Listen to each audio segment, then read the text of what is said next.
So, George, that's really interesting bit of music, and you saying you had quite a job getting it down from your initial big list of 26 down to 10, but it was a pleasurable process, I hope.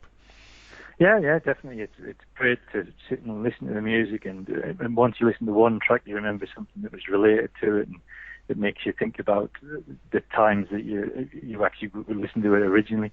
It's like that track that we just listened to there, "Everybody's Free." The reason that made it onto the list was when I first met Marcia.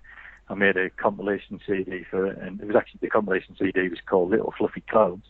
But this was one of the ones that was on there, and it was just reminds me of them days meeting Marcia, but also just the lyrics that are in there, the advice, and one of the biggest lines that always sticks out in my mind is, "Do not read beauty magazines, as they'll only make you feel ugly." So that just makes me chuckle. I think about the lyrics in that song quite regularly.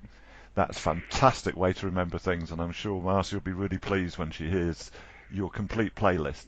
Right, on to the next track, George. What's number 2 on your list? So the next one, Dan, "Relax" by Frankie Goes to Hollywood.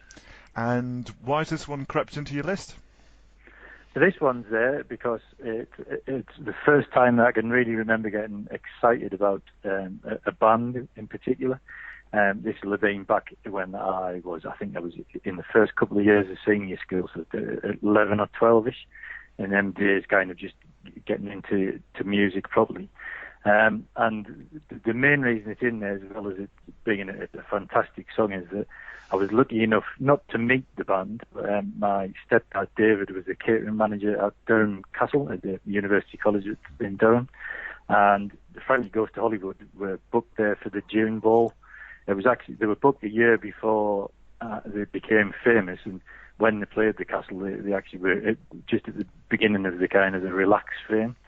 And David managed to get Holly and the guys in the band to sign all of their singles. So I at one point I had Relax and all of their singles signed by the band.